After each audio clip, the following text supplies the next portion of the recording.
ગુજરાતીમાં આપનું સ્વાગત છે। હું છું આપની સાથે સંધ્યા। મહેસાણા જિલ્લાના વિસનગરમાં ધારાસભ્ય અલ્પેશ ઠાકોરનું નિવેદન સામે આવ્યું છે અને તેમણે કહ્યું છે કે મધ્યમ વર્ગ દેખાડાની લાહીમાં પાયમાલ થઈ રહ્યો છે। 2 વીઘા જમીન વેચી સોનું ગીરવે મૂકી લગ્ન ન કરો। હાથીની પાલખીમાં લગ્ન કર્યા પછી દીકરાના ગજવામાં 2000 ન હોય ત્યારે તે પિતાને માફ નહીં કરે। શિક્ષણ અને રોજગાર પર ધ્યાન આપવા માટે ખાસ સલાહ આપી છે।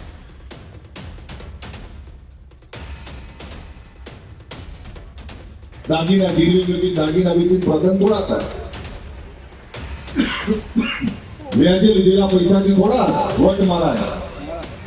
મારી વિનંતી છે તમને, લગ્નમાં 10 લાખ 25 લાખ 50 લાખ 1 કરોડ રૂપિયા વાપરી જમીન જાગીરી વેચી હોય, વ્યાજે લીધા હોય એ જ લગ્નમાં જે દીકરાને હાથીની પાલખી પર તમે લગ્ન કરાયા, 1 વર્ષ પછી દીકરાના ગજવામાં 2000 રૂપિયા ના મળે ત્યારે દીકરો તમને માફ નહીં કરે। જૂનાગઢ તાલુકા પંચાયત માટે કવાયત શરૂ થઈ છે। ભાજપ અને આપને મળી છે 9 બેઠકો। આપના વિજેતા ઉમેદવારોને તાત્કાલિક મીટિંગ માટે બોલાવ્યા છે। ગોપાલ ઇટાલિયાએ બોલાવી છે મીટિંગ। ઉમેદવારને તોડવાની કોશિશને રોકવાના પ્રયાસ થઈ રહ્યા છે। અજ્ઞાત સ્થળે બોલાવી છે આ મીટિંગ। સૂત્રો તરફથી માહિતી આવી રહી છે તાલુકા પંચાયતમાં સત્તા બનાવવા અંગે ચર્ચા કરવામાં આવશે। તો ભાજપ અને આપને સરખી બેઠક મળી છે અને આમ આદમી પાર્ટીને ક્યાંક લાગી રહ્યું છે કે તેમના જે ઉમેદવારો જીતીને આવ્યા છે તેને તોડવાનો પ્રયાસો થઈ શકે છે, માટે અજ્ઞાત સ્થળે એક મીટિંગ બોલાવવામાં આવી છે। વધુ અપડેટ મેળવીશું સંવાદદાતા અમાર પાસેથી। જી અમાર, હવે જે ઉમેદવારો જીત્યા છે તેમને બચાવવાનું અભિયાન શરૂ થયું લાગે છે આપમાં? સંજય, ચોક્કસ કે જે રીતે જૂનાગઢની અંદર તાલુકા પંચાયતમાં ટાઈ થઈ છે, 9 બેઠક ભાજપ અને 9 બેઠક આમ આદમી પાર્ટીને મળી છે, ત્યારે હવે તાલુકા પંચાયતમાં સત્તા મેળવવા માટે તોડજોડની જે નીતિ શરૂ થઈ છે તેને રોકવા માટે ધારાસભ્ય ગોપાલ ઇટાલિયા દ્વારા તમામ જે વિજેતા ઉમેદવારો છે તેમને બોલાવી લેવામાં આવ્યા છે અને તેમને એક સ્થળે એકઠા કરવાની કવાયત શરૂ કરવામાં આવી છે અને મીટિંગનો દોર શરૂ કરવામાં આવશે તેવી હાલ માહિતી સૂત્રો પાસેથી મળી છે। પરંતુ મહત્વનું એ છે કે જો આ ભાજપ તેને સત્તા મેળવવી હોય તો તોડજોડની નીતિ કરવી પડે, તે નીતિ શરૂ થઈ ગઈ છે તેવી સૂત્રોમાંથી માહિતી મળી છે। ઉમેદવારોને તોડવાનો પ્રયાસ કરવામાં આવી રહ્યો છે તેવી સૂત્રો પાસેથી માહિતી મળી છે ને તેને લઈને જ હવે ગોપાલ ઇટાલિયા દ્વારા તમામ જે ઉમેદવારો વિજેતા ઉમેદવારો છે તાલુકા પંચાયતના તેમને બોલાવીને મીટિંગનો દોર શરૂ કરાયો છે। જી, એવા કોઈ ઉમેદવારો જે જીતીને આવ્યા છે અને તેમને બીજેપી તરફથી સંપર્ક કરવામાં આવ્યો હોય એવી કોઈ વિગત આવી છે સામે? 1 થી 2 લોકોને બીજેપી દ્વારા સંપર્ક કરવામાં આવ્યું છે તેવી સૂત્રો પાસેથી માહિતી મળી છે, પરંતુ ચોક્કસ બીજેપીએ પ્રયત્નો શરૂ કરી દીધા છે કે જૂનાગઢ તાલુકા પંચાયતના જે ઉમેદવારો છે આમ આદમી પાર્ટીના વિજેતા ઉમેદવારો તેમને ખેંચવાની કોશિશ કરવામાં આવી રહી છે। ગઈકાલ સાંજથી જ આ પેરવી શરૂ થઈ ગઈ છે ને એને રોકવા માટે જ હવે ધારાસભ્ય ગોપાલ ઇટાલિયા દ્વારા મીટિંગ બોલાવવામાં આવી છે। જી, એટલે તમામ જે જીતેલા ઉમેદવારો છે તેમની અત્યારે મીટિંગ ચાલી રહી છે, પરંતુ ક્યાં ચાલી રહી છે એ નથી ખબર।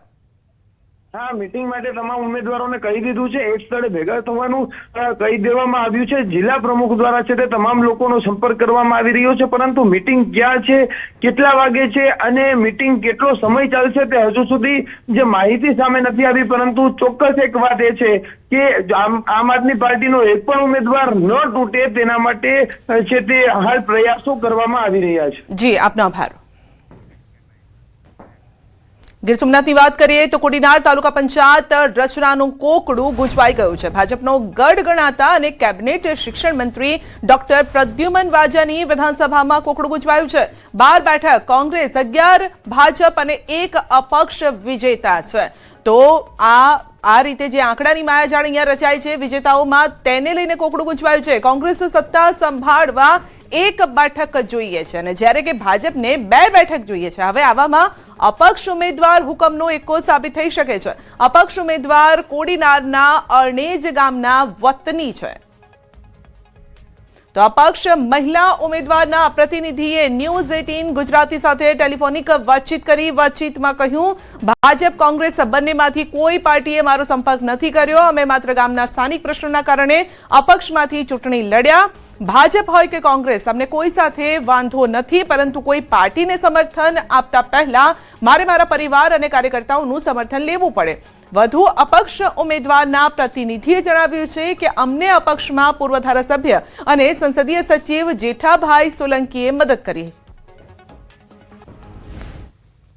આપણે ખરેખર બેમાંથી એકેય પાર્ટીનો ફોન નથી? નહીં કોઈ નહીં ખરેખર. ઓકે, હવે માની લઉં કે જો આ હું સ્પષ્ટ તમને કહું, 12 કોંગ્રેસને છે, 11 ભાજપને છે, 1 તમે છો. તમે હુકમના એકા છો. અત્યારે કોઈ એક પક્ષમાં જાશો પછી જ તાલુકા પંચાયતની રચના થશે. પણ હું તમને એમ કહું છું કે 12 છે, ભાજપને લેવા માટે ભાજપને 2 જોઈએ. હા, ભાજપને 2 જોઈએ. જેડી કોંગ્રેસને 1 જોઈએ છે. અને મને સ્પષ્ટ શબ્દમાં કહું છું, હું વર્ષોથી વ્યક્તિગત રીતે મારો પરિવાર જેડી તટસ્થ રીતે અમે ઉભા હોય છે. ક્યાંય કમિટમેન્ટમાં હોય તો વ્યક્તિગત રીતે ઉભીએ છે. અને મારો નિર્ણય એક વ્યક્તિગતનો નિર્ણય નથી, મારા કાર્યકર્તાનો નિર્ણય થશે. મારા પાર્ટી સાથે જોડાયેલા મને નાના નાના લોકોએ મદદ કરી છે, એનો નિર્ણય થશે કે શું કરવું છે. મારો એકનો વ્યક્તિગત તો નિર્ણય નથી. વ્યક્તિગત રીતે મને કોઈ સંબંધ, હું અપક્ષનો ઉમેદવાર છું અને અપક્ષ મને મદદ કરી છે. જેઠાભાઈ સોલંકી ક્યાંક મને મદદ કરી છે. જો બધી ખોટી અફવા છે, ક્યાંય કોઈ વસ્તુ નથી, કોઈ વસ્તુના આપણે હજી નથી, હજી તો વાર છે. સ્થાનિક સ્વરાજની ચૂંટણીના પરિણામો બાદ ભાજપની બેઠક કમલમ કાર્યાલય ખાતે બેઠક. સીએમ ભૂપેન્દ્ર પટેલ, નાયબ મુખ્યમંત્રી હર્ષ સંઘવી, પ્રદેશ અધ્યક્ષ જગદીશ વિશ્વકર્મા હાજર. બેઠકમાં ચૂંટણી પરિણામોનું થશે ઝોન વાઇઝ વિશ્લેષણ. મનપાના નવી બોડી બનાવવાની પ્રક્રિયા મુદ્દે પણ બેઠકમાં ચર્ચા થશે, કારણ કે હવે એ સક્રિયતા વધી જશે કે કોણ મેયર હશે, ક્યાં કોને પ્રમુખ બનાવવા, તમામ આ પ્રકારની વ્યૂહરચના ઘડવામાં આવશે. વધુ અપડેટ મેળવીશું સંવાદદાતા ગૌતમ પાસેથી. જી ગૌતમ, મીટિંગનો એજન્ડા શું? જી બિલકુલ, ગઈકાલે જે પ્રકારના પરિણામો આવ્યા છે ત્યારબાદ આજે ભારતીય જનતા પાર્ટી ફરી એક્શન ટેકન મોડમાં આવી ચૂકી છે અને ગઈકાલે જે પરિણામો આવ્યા છે તે પરિણામનું વિશ્લેષણ કરવા માટે થઈને આજે મહત્વની બેઠક કમલમ ખાતે યોજાઈ રહી છે. તેમાં નાયબ મુખ્યમંત્રી હર્ષ સંઘવી, મુખ્યમંત્રી ભૂપેન્દ્ર પટેલ, ભારતીય જનતા પાર્ટીના પ્રદેશ પ્રમુખ જગદીશ વિશ્વકર્મા, રત્નાકરજી સહિતના અને ભારતીય જનતા પાર્ટી સાથે જે ચૂંટણીલક્ષી કામગીરી કરી છે સંયોજકો સહિતના તે તમામ હોદ્દેદારોની હાજરીમાં એક મહત્વની બેઠક મળવા જઈ રહી છે. બેઠકની અંદર પરિણામોને લઈને વિશ્લેષણ જે છે તે યોજાવાનું છે. સાથે સાથે મહાનગરપાલિકા એટલે કે 15 મહાનગરપાલિકા ભારતીય જનતા પાર્ટી એને વિજય થયો છે. તે જ રીતે 34 જેટલી જિલ્લા પંચાયતમાં ભારતીય જનતા પાર્ટીનો વિજય થયો છે. 74 જેટલી નગરપાલિકામાં ભારતીય જનતા પાર્ટીનો વિજય થયો છે અને 214 જેટલી જે તાલુકા પંચાયત જે છે તે ભારતીય જનતા પાર્ટી આંચકી લીધી છે. તમામ બેઠકો ઉપર વિજય થયો છે. ત્યારે તમામ બોડીઓને લઈને પણ આ બેઠકની અંદર મંથન થાય તે પ્રકારે લાગી રહ્યું છે અને તે અંતર્ગતની ભારતીય જનતા પાર્ટી હવે રણનીતિ તેજ કરી રહ્યું છે અને તેના ભાગરૂપે આજે મહત્વની બેઠક મળે તે પ્રકારે પણ લાગી રહ્યું છે. સતત ભારતીય જનતા પાર્ટી તમામ કાર્યકર્તા કરી અને જે જીત જે છે તે જીતના જશ્નની ઉજવણી કરશે તે પ્રકારની પણ વાત સામે આવી રહી છે. જી, આપનો આભાર. અમદાવાદના હીરાવાડી વિસ્તારમાં અસામાજિક તત્વોનો આતંક. અંગત અદાવતમાં કેટલાક અસામાજિક તત્વોએ ઓફિસમાં બેસેલા એક યુવક પર હુમલો કર્યો અને હુમલા દરમિયાન યુવકે બચાવ માટે ઓફિસમાં રહેલી ફરસીનો ઉપયોગ કર્યો હતો, જ્યારે કે હુમલાખોરોએ લાકડીઓ વડે હુમલો કરી ઓફિસમાં તોડફોડ કરી હતી અને સમગ્ર ઘટના સીસીટીવી કેમેરામાં કેદ થઈ છે. તો યુવકને અગાઉ પણ જાનથી મારી નાખવાની ધમકી આપવામાં આવી હતી. ઘટનાને લઈને યુવકની અરજીના આધારે પોલીસે ગુનો નોંધી વધુ તપાસ હાથ ધરી છે. વધુ અપડેટ મેળવીશું સંવાદદાતા મૌલિક પાસેથી. જી મૌલિક, સામાજિક તત્વોનો આતંક અમદાવાદમાં. ચોક્કસથી આ જે બનાવ છે હીરાવાડી વિસ્તારનો છે કે ત્યાં 26 એપ્રિલના મોડી સાંજે એકાએક ઓફિસમાં ઘૂસી આવેલા કેટલાક અસામાજિક તત્વો તેની ઓફિસમાં બેસેલા યુવક ઉપર હુમલો કરવાનો પ્રયત્ન કરે છે, પરંતુ ક્યાંક તેની સાથે અન્ય મિત્રો હોવાના કારણે તે પણ સ્વ બચાવમાં હુમલો કરતા ત્યાં આવેલા અનેક શખ્સો છે કે ત્યાંથી ઓફિસમાં તોડફોડ કરી અને ફરાર થઈ જાય છે. પરંતુ જે દ્રશ્યો સામે આવે છે તે દ્રશ્યો સીસીટીવી ફૂટેજમાં આખી ઘટનાને દેખાઈ આવે છે તે જોતા સ્પષ્ટ થાય છે કે ક્યાંક કાયદો અને વ્યવસ્થાની પરિસ્થિતિ જે છે તેની સામે ખુલ્લેઆમ ચેલેન્જ કરતા હોય તે પ્રકારે આ અસામાજિક તત્વો ડર વગર ધોકા અને હથિયારો જે છે તે લઈ અને નીકળી પડે છે અને તેમ છતાં પણ તેમની સામે કોઈ કડક કાર્યવાહી ન થતી હોવાના કારણે અનેક વખત પૂર્વ વિસ્તારમાં આવા પ્રકારના બનાવો સામે આવતા હોય છે. જી, આપનો આભાર.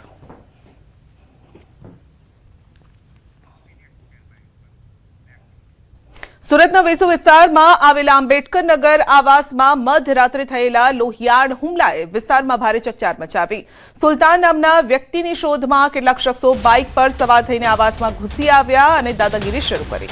તે સમયે ક્રિકેટ રમી રહેલ યુવકો પર આરોપીઓએ ચપ્પુ અને કુહાડી વડે હુમલો કર્યો હતો અને હુમલામાં એક યુવક ગંભીર રીતે ઇજાગ્રસ્ત થયો, જ્યારે કે અન્ય યુવકોને પણ ઇજા પહોંચી છે. ઘટના બાદ આરોપીએ ફરાર થઈ ગયા અને પોલીસે ગુનો નોંધી સીસીટીવીના આધારે આરોપીઓને ઝડપી લેવા માટે તપાસ હાથ ધરી.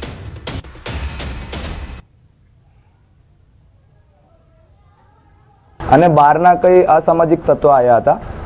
એ કઈ એમને શું હતું અમને નથી ખબર, પણ અમારા છોકરાઓને ત્યાં મારવા લાગ્યા અને એમના હાથમાં ઘણા બધા હથિયારો હતા અલગ અલગ પ્રકારના. વડોદરાની વાત કરીએ તો સમા વિસ્તારમાં ધોળા દિવસે લૂંટ. વૃદ્ધ દંપતીને ઘરમાં બંધક બનાવીને લૂંટ ચલાવી છે. ચપ્પુની અણીએ મારપીટ કરીને લૂંટ ચલાવી છે. સોનાના દાગીના, 12,000 રોકડ, પર્સ અને મોબાઈલ લઈને ફરાર થયા. લૂંટારુઓ સીસીટીવી કેમેરામાં કેદ થયા છે અને પોલીસે સમગ્ર મામલે તપાસ પણ હાથ ધરી છે.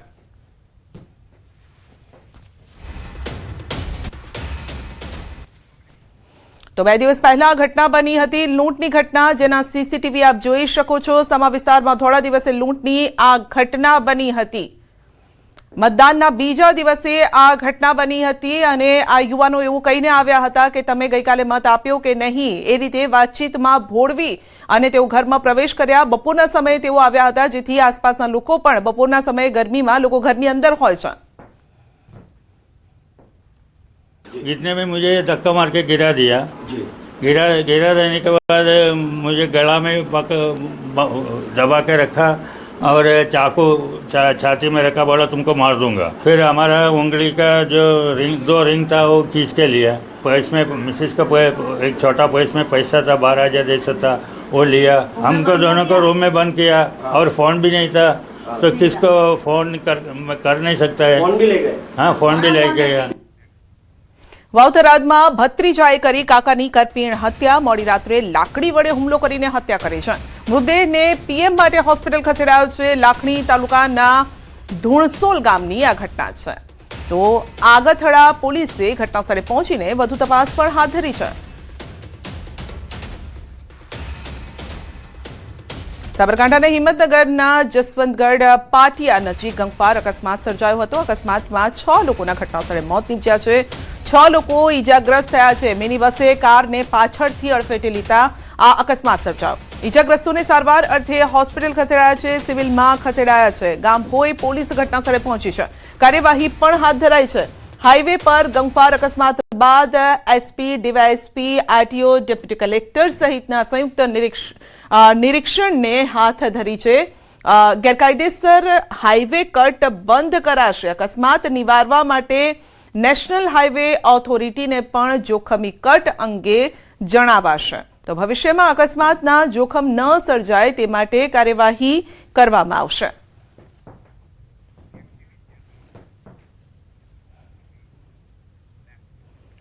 રાજકોટના મોટી ટાંકી ચોકમાં સિટી બસે અકસ્માત સર્જ્યો છે. સિટી બસ ચાલકે સ્કૂલ વાન સાથે અકસ્માત કર્યો. સ્કૂલ વાનમાં જતા અમુક બાળકોને સામાન્ય ઈજા પહોંચી છે. સિટી બસ સ્કૂલ બેગને ટક્કર મારી હતી. સ્કૂલ બસ તેવા આ દ્રશ્યો સામે આવ્યા છે અને સીસીટીવી સામે આવ્યા છે. સદનસીબે કોઈ મોટી જાનહાનિ નથી થઈ. વિદ્યાર્થીઓ પાછા કોટક સ્કૂલમાં અભ્યાસ માટે રવાના પણ થયા હતા. તો દ્રશ્યો સામે આવ્યા છે ને જેમાં આપ જોઈ શકો છો કે સ્કૂલ વાન અને બસ વચ્ચે ટક્કર થઈ હતી. જો કે હંમેશા અકસ્માતમાં મોટું કારણ સામે આવતું હોય છે લોકોની બેદરકારી. જે ઝડપ સાથે લોકો વાહન હંકારતા હોય છે તેના કારણે જ આવા અકસ્માત સર્જાતા હોય છે. જો કે આ અકસ્માતમાં એક સારી બાબત એ રહી કે કોઈ વિદ્યાર્થીને ઈજા નથી પહોંચી. વિદ્યાર્થીઓને હેમખેમ સ્કૂલ મોકલવામાં આવ્યા. અને વેનને ટક્કર મારી ગઈ, વેન આખી પલટી મારી ગઈ. એમાં 5-6 દીકરીઓ હતી. આ ભાઈ બસ મૂકીને ભાગી ગયા. અહીંયા તરત બધા દોડી અને વેન ઊભી કરી નાખ્યો. દીકરીઓને કોઈને કાંઈ એટલું બધું ગંભીર થયું નથી. કાર્યવાહી બે પાસે કાયદેસરની થવી જોઈએ. સુરતના અમરોલી વિસ્તારમાં બાળકીની છેડતી કરનાર આરોપીની સરભરા. છેડતી કરનાર આરોપીને જાહેરમાં સરઘસ આરોપીનું કઢાયું હતું. આરોપીને ઘટનાસ્થળે લઈ જઈ રિકન્સ્ટ્રક્શન કરવામાં આવ્યું. આરોપીનો ચહેરો ઢાંકેલો હોવાથી ટોળાએ વિરોધ પણ કર્યો. આરોપીનો ચહેરો ખુલ્લો કરવાની સ્થાનિકોએ માંગ કરી જાહેરમાં આરોપીની ધોલાઈ કરી કાયદાનું ભાન કરાવાયું. તો સુરતમાં આ પ્રકારની બીજી ઘટના છે. આપને યાદ હશે, મતદાન પહેલા જ સ્થાનિક સ્વરાજની ચૂંટણી મતદાન પહેલા જ આવી ઘટના બની હતી અને એ આખી ઘટના રાજનીતિમાં ફેરવાઈ ગઈ હતી. પરંતુ ફરી એક વખત આ પ્રકારની ઘટના બની છે, જ્યાં છેડતીની ઘટના બની છે. આરોપીને રિકન્સ્ટ્રક્શન માટે લાવવામાં આવ્યા ઘટના સ્થળે અને ત્યારે તેનો ચહેરો ઢાંકેલો હતો. પરંતુ થોડા દિવસમાં બીજી ઘટના છે. અપડેટ મેળવીશું કીર્તેશ પાસેથી. જી કીર્તેશ, 2-4 દિવસમાં જ આ પ્રકારની છેડતીની બીજી ઘટના. પશ્ચિમ દિશા દ્વારા એક યુવતીની છેડતીનો મામલો સામે આવ્યો હતો. જોકે ઘટનાની જાણ થતા સ્થાનિક લોકોએ આરોપીને ઝડપી પાડ્યો હતો. મેથી પાક આપવામાં આવ્યો હતો. પોલીસ દ્વારા તેનું રિકન્સ્ટ્રક્શન કરવામાં આવ્યું હતું. ત્યારે આરોપીને લઈને ગુનાનું પંચનામું કરવા પોલીસ પહોંચી હતી. ત્યારે લોકો જી આપનો આભાર.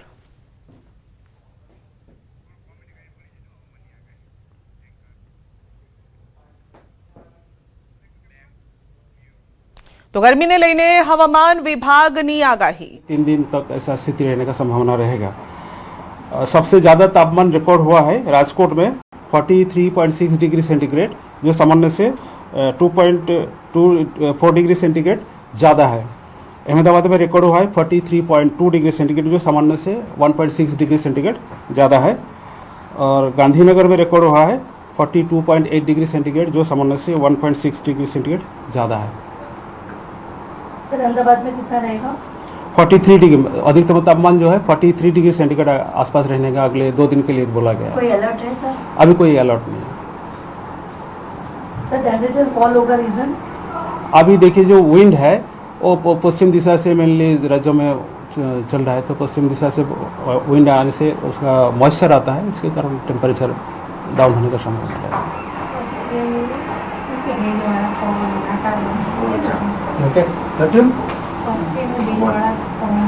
તો પશ્ચિમ તરફથી પવન ફૂંકાશે તો તેમાં ભેજવાળા પવનો હશે ને જેના કારણે ગરમી થોડી ઓછી થશે. એટલે જે ગરમીનો પારો 45-46 ડિગ્રીએ પહોંચ્યો હતો તેમાં 2 થી 3 ડિગ્રીનો ઘટાડો જોવા મળશે. એટલે ગરમીમાંથી આંશિક રાહત મળશે તેવું કહી શકાય. પરંતુ તેમ છતાં પણ ગુજરાતમાં તાપમાનનો પારો 40ને પાર જ પહોંચેલો રહેશે હજુ પણ 2 થી 3 દિવસ.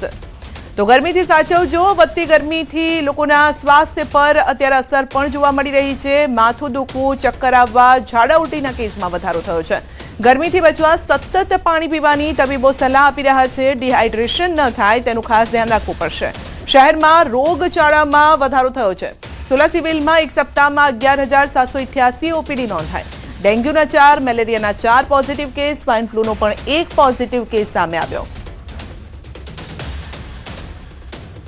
અઠવાડિયામાં અમારી હોસ્પિટલમાં લગભગ 11,788 દર્દીઓ ઓપીડીમાં નોંધાયેલા તથા દાખલ દર્દીઓ 1,047 નોંધાયા. અને જુદા જુદા ડિઝીઝની વાત કરું તો એ સપ્તાહમાં 154 દર્દીના ડેન્ગ્યુના લોહીના નમૂના લેવામાં આવ્યા. તેમાંથી 4 દર્દીના ડેન્ગ્યુના રિપોર્ટ પોઝિટિવ હતા તથા મેલેરિયાના શંકાસ્પદ 470 દર્દીના લોહીના નમૂના લેવામાં આવ્યા. તેમાંથી 4 દર્દીના રિપોર્ટ પોઝિટિવ હતા.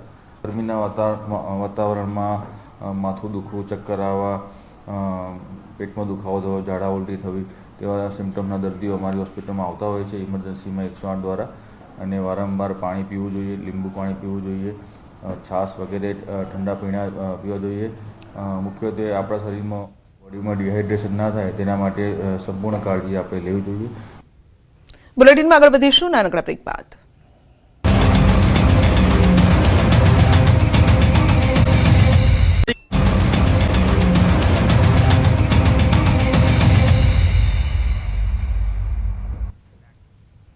છોટાઉદેપુરના પાવી જેતપુરમાં દીપડાનો આતંક જોવા મળ્યો છે. ભેંસાવાહી ગામે મહિલા પર હુમલો કર્યો છે.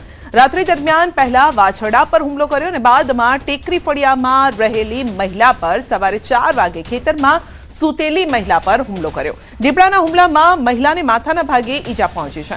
મહિલા પર હુમલો કરતા પાવી જેતપુર રાધનપુર સામૂહિક આરોગ્ય કેન્દ્ર પર સારવાર અર્થે લાવ્યા હતા. મહિલા બાળક સાથે સૂતી હતી અને તે દરમિયાન દીપડાએ હુમલો કર્યો હતો. દીપડાના હુમલામાં બાળકોનો આબાદ બચાવ થયો છે. વધુ અપડેટ મેળવીશું સંવાદદાતા શહેજાબ પાસેથી. જે શહેજાબ, ફરી એક વખત દીપડાનો આતંક. સંધ્યા, જે પાઈજેપુર ગામ છે તેના ડુંગર વિસ્તારની અંદર જે દીપડાનો આતંક હતો, પરંતુ હવે તો ગામ તરફ દીપડા વરવા લાગ્યા છે. અને ખાસ કરીને પાઈજેપુર તાલુકાના જે ભીસાવી ગામ છે, તે ભીસાવી ગામની અંદર જે દીપડાનો આતંક મચાવ્યો હતો. પહેલા તો એક વાછરડું હતું, તેને કરી ખાધું હતું. ત્યારબાદ એક જે ફળિયું છે તેમાં એક જે મહિલા હતી તેઓના બાળક લઈને સૂતી હતી, ત્યારે તેઓને પણ આજે કરવાની કોશિશ કરી હતી. આમ તો માંડ તેઓનો જીવ બચાવી તેઓ ત્યાંથી ભાગી છૂટ્યા હતા. અને હાલ તો તેઓને માથાના ભાગે ઈજા થઈ છે અને તેઓને પાઈજેપુર સામૂહિક આરોગ્ય ખાતે ખસેડવામાં આવ્યા છે. આમ તો જે રીતે વારંવાર જે દીપડાના હુમલા થઈ રહ્યા છે તેના કારણે જે આરએફઓ જે છે તેઓને લોકોએ રજૂઆતો કરી છે કે આ જે દીપડા છે તેને પાંજરે પૂરવામાં આવે, પરંતુ હજુ આ દીપડો છે તે પાંજરે પૂરાયો નહીં. 2 દિવસ પહેલા પણ એક જે બાળકી હતી તેની ઉપર હુમલો કરવામાં આવ્યો, તો ફરી આજે એક વખત પાછો હુમલો કરવામાં આવ્યો છે. હવે આજે દીપડો જે છે જે ગામ તરફ વળ્યો છે તેને ક્યારે આરએફઓ ની જે ટીમ છે તે લાગશે અને તેઓને પાંજરે પુરાવશે, તેનો એક સવાલ ઉભો થઈ ગયો છે. જી સંધ્યા. જી, આપનો આભાર. અમદાવાદના વટવાના કુતુબનગરમાં મૃતદેહ દાટવાનો મામલો છે. ક્રાઇમ બ્રાન્ચની ટીમ પહોંચી ઘટના સ્થળે. જેસીબીની મદદથી મૃતદેહ શોધવાની કામગીરી શરૂ કરાઈ. 35 વર્ષ જૂના હત્યા કેસની મૃતદેહ હોવાની આશંકા છે. કંકાલ મળશે તો હત્યાનો ભેદ ઉકેલાય તેવી સંભાવના છે. અમદાવાદના વટવાના કુતુબનગરમાં યુવતીનો મૃતદેહ દાટી હોવાના મામલે ક્રાઇમ બ્રાન્ચની ટીમ પહોંચી છે ઘટના સ્થળે. જેસીબીની મદદ લેવાઈ છે. મૃતદેહ શોધવાની તજવીજ હાથ ધરાઈ છે. ક્રાઇમ બ્રાન્ચને આશંકા છે કે 35 વર્ષ જૂના હત્યા કેસમાં મૃતદેહ અહીં જ દાટવામાં આવ્યો હોઈ શકે છે અને આ સમગ્ર મામલે કંકાલ કે કોઈ પણ અવશેષ મળે તો વર્ષો જૂની હત્યાનો ભેદ ઉકેલાય તેવી સંભાવના છે. બોટાદમાં કોંગ્રેસ પ્રમુખ હિંમત કટારિયાએ આપ્યું છે રાજીનામું. સ્થાનિક સ્વરાજની ચૂંટણીમાં નબળા પરિણામો બાદ નિર્ણય લેવામાં આવ્યો છે. પ્રદેશ કોંગ્રેસ પ્રમુખ અમિત ચાવડાને પત્ર લખ્યો છે. કાર્યકર તરીકે પક્ષમાં સેવા તેઓ આપતા રહેશે, પરંતુ જે મોટી જવાબદારી તેમને આપવામાં આવી હતી તેના પરથી હવે તેઓ દૂર થવા ઈચ્છી રહ્યા છે, એટલે રાજીનામું ધરી દીધું છે. બોટાદ જિલ્લા કોંગ્રેસ પ્રમુખ તરીકે હું આજે પ્રદેશ પ્રમુખને રાજીનામું આપેલું છે. મારા ધારવા પ્રમાણે જે પરિણામો આવવા જોઈએ એવા નથી આવ્યા. ખૂબ જ નબળું પ્રતિસાદ જિલ્લામાંથી મળ્યો. નૈતિક જવાબદારી સમજીને મેં રાજીનામું આપ્યું છે અને જે કોઈ જવાબદારી સંભાળશે કોંગ્રેસ પક્ષના એક કાર્યકર તરીકે અને સુદૃઢ રીતે હજી કોંગ્રેસ પક્ષને મજબૂત કરવા માટે હંમેશા પ્રયત્નો કરતો રહીશ. અને વાત કરીશું જય જગન્નાથ.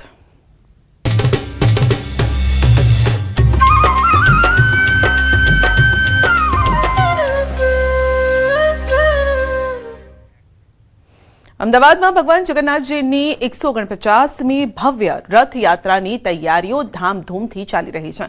આ પવિત્ર અવસર પર ભગવાન જગન્નાથના મોસાળના યજમાન તરીકે જાહેર કરવામાં આવ્યા છે અને જેમાં મુખ્ય યજમાનનો લાભ તેજસભાઈ ગૌતમભાઈ દવેને આપવામાં આવ્યો છે, પ્રાપ્ત થયો છે. તેજસ દવે શ્રદ્ધા ભાવે અને ભક્તિપૂર્વક ભગવાનનું મામેરું ભરશે, જે આ પરંપરાગત ઉજવણીનો એક મહત્વપૂર્ણ ભાગ પણ છે. તો ભગવાન જગન્નાથજીની રથયાત્રા બસ હવે થોડા દિવસો બાકી રહ્યા છે, પરંતુ એ પૂર્વે તમામ તૈયારીઓ પણ શરૂ કરી દેવામાં આવી છે. તો પહેલા જે શરૂઆત થાય છે એ મામેરાથી થતી હોય છે કે મામેરું કોણ ભરશે, કારણ કે ઘણા બધા યજમાનો યજમાન તરીકેની જવાબદારી નિભાવવા માટે તૈયાર હોય છે, તો ક્યારે તેમનો નંબર આવે તેની રાહ જોતા હોય છે. તો હવે આ વખતના જે યજમાન છે તે નક્કી થઈ ગયા છે અને તેજસ દવેને મળ્યો છે મુખ્ય યજમાનનો લાભ. બહુ એટલો દિલથી આનંદ છે. ખાસા ટાઈમથી ટ્રાય કરતા હતા અમે અને આ વખતે આપણો ડ્રોમાં નંબર લાગ્યો તો આનંદ થાય છે અને સરસ રીતે ભગવાનની સેવા કરીને આપણે સરસ મામેલું કરવું છે. 7 વર્ષથી રાહ જોતો, 5 થી 7 વર્ષ અને આ વખતે અને એ કુદરતી હું દ્વારકા હતો ને ફોન આવ્યો અહીંયાથી. મામેરાનો ડ્રો કરાવે દર વર્ષની જેમ આ વર્ષે પણ મામેરાનો ડ્રો જ કરવામાં આવ્યો. એમાં 5 યજમાની નોંધાવવામાં આવી હતી અને આ 149મી રથયાત્રા ઐતિહાસિક બને એવી પણ યજમાનની એક ઈચ્છા છે. એ રીતની અમે તૈયારી કરી રહ્યા છીએ. સામાન્ય માણસની અસામાન્ય સિદ્ધિ. રાજપીપળા નગરપાલિકા ચૂંટણીમાં ભાજપે ચાની કેટલી ચલાવતા ગીતાબેનને આપી હતી ટિકિટ. મતદાન બાદ પરિણામ જાહેર થતા ગીતાબેન પાટણવાડિયા વિજેતા જાહેર થયા છે. તેમની ખુશીનો કોઈ પાર નથી રહ્યો. જીત બાદ ગીતાબેને જણાવ્યું છે કે આ જીત મારી નથી, વિસ્તારના દરેક નાગરિકની છે. તમે આજે ચાવાળા કોર્પોરેટર બની ચૂક્યા છો. આ વ્યવસાય આપણે કઈ રીતે ચલાવીશું અને લોકસેવા કેવી રીતે કરીશું, શું કહેશો? અમે આજે 35 વર્ષથી આ ચાની લારી ચલાવું છું ને મારી રીતે એ કરીએ છીએ. મારા બાળકોને હવે ભણાવ્યા છે ચાની લારી પરથી ને બધી રીતે એ કર્યું છું. તો મેં એ કરીશ ને આ જે મને ટિકિટ મળીને અમે બહુમતીથી જીત્યા છે તો એ કામ પણ અમે કરીશું. પાર્ટીનું કામ હોય કરીશું, મારો ધંધો હોય કરીશું, ચાની લારી હોય ચલાવીશું ને મને એવું લાગે છે કે મેં અહીંયાથી બધું કામ કરી શકીશ. તો શું કહેશો, આ જે તમારી ચાની કેટલી છે તેને તમે તમારી ઓફિસ બનાવશો અને લોકસેવા કરશો? હા, અહીંયાથી તમે લોકસેવા હોય કરીશું. આ ઓફિસ ગણે કે મારી ચાની લારી ગણે અમે અહીંયાથી બધી સેવા કરીશું. પછી મારી રોજગારી ને મારી રોજગારી ગણો કે મારી ઓફિસ ગણો બધી આ જ છે. કઈ રીતે આપણે લોકસેવા કરીશું? ખાસ ચાની લારી પર તમે રોજગારી ચલાવશો, ચાની લારી બંધ કરીને જવાનો વારો આવશે તો? ચાની લારી બંધ કરવાનો વારો આવશે તો મેં કોઈ પણ ને અહીં બેસાડીશ ને લારી તો નહીં બંધ કરું અને અહીં બેસાડીને જઈશ ને મારું કામ કરીશ. બિલકુલ, આ હતા બેન જેઓ વોર્ડ નંબર 7 માંથી ભાજપે ટિકિટ આપતા જેઓ જીતી ચૂક્યા છે. પરંતુ ખાસ વાત એ કહી શકાય કે જે પોતાની રોજગારી છે રોજગારી પણ નહીં છોડે અને જે લોકસેવા છે એ પણ નહીં છોડે એની વાત કરી રહ્યા છે. ત્યારે કહી શકાય કે જે નાનામાં નાનો માણસ કઈ રીતે આગળ આવે છે એ આપણે એક મોટું ઉત્તમ ઉદાહરણ જોયું કે ચાની કેટલી ચલાવતા એક મહિલા આજે કોર્પોરેટર બની ચૂક્યા છે. દીપક પટેલ, ન્યૂઝ 18 ગુજરાતી, નર્મદા.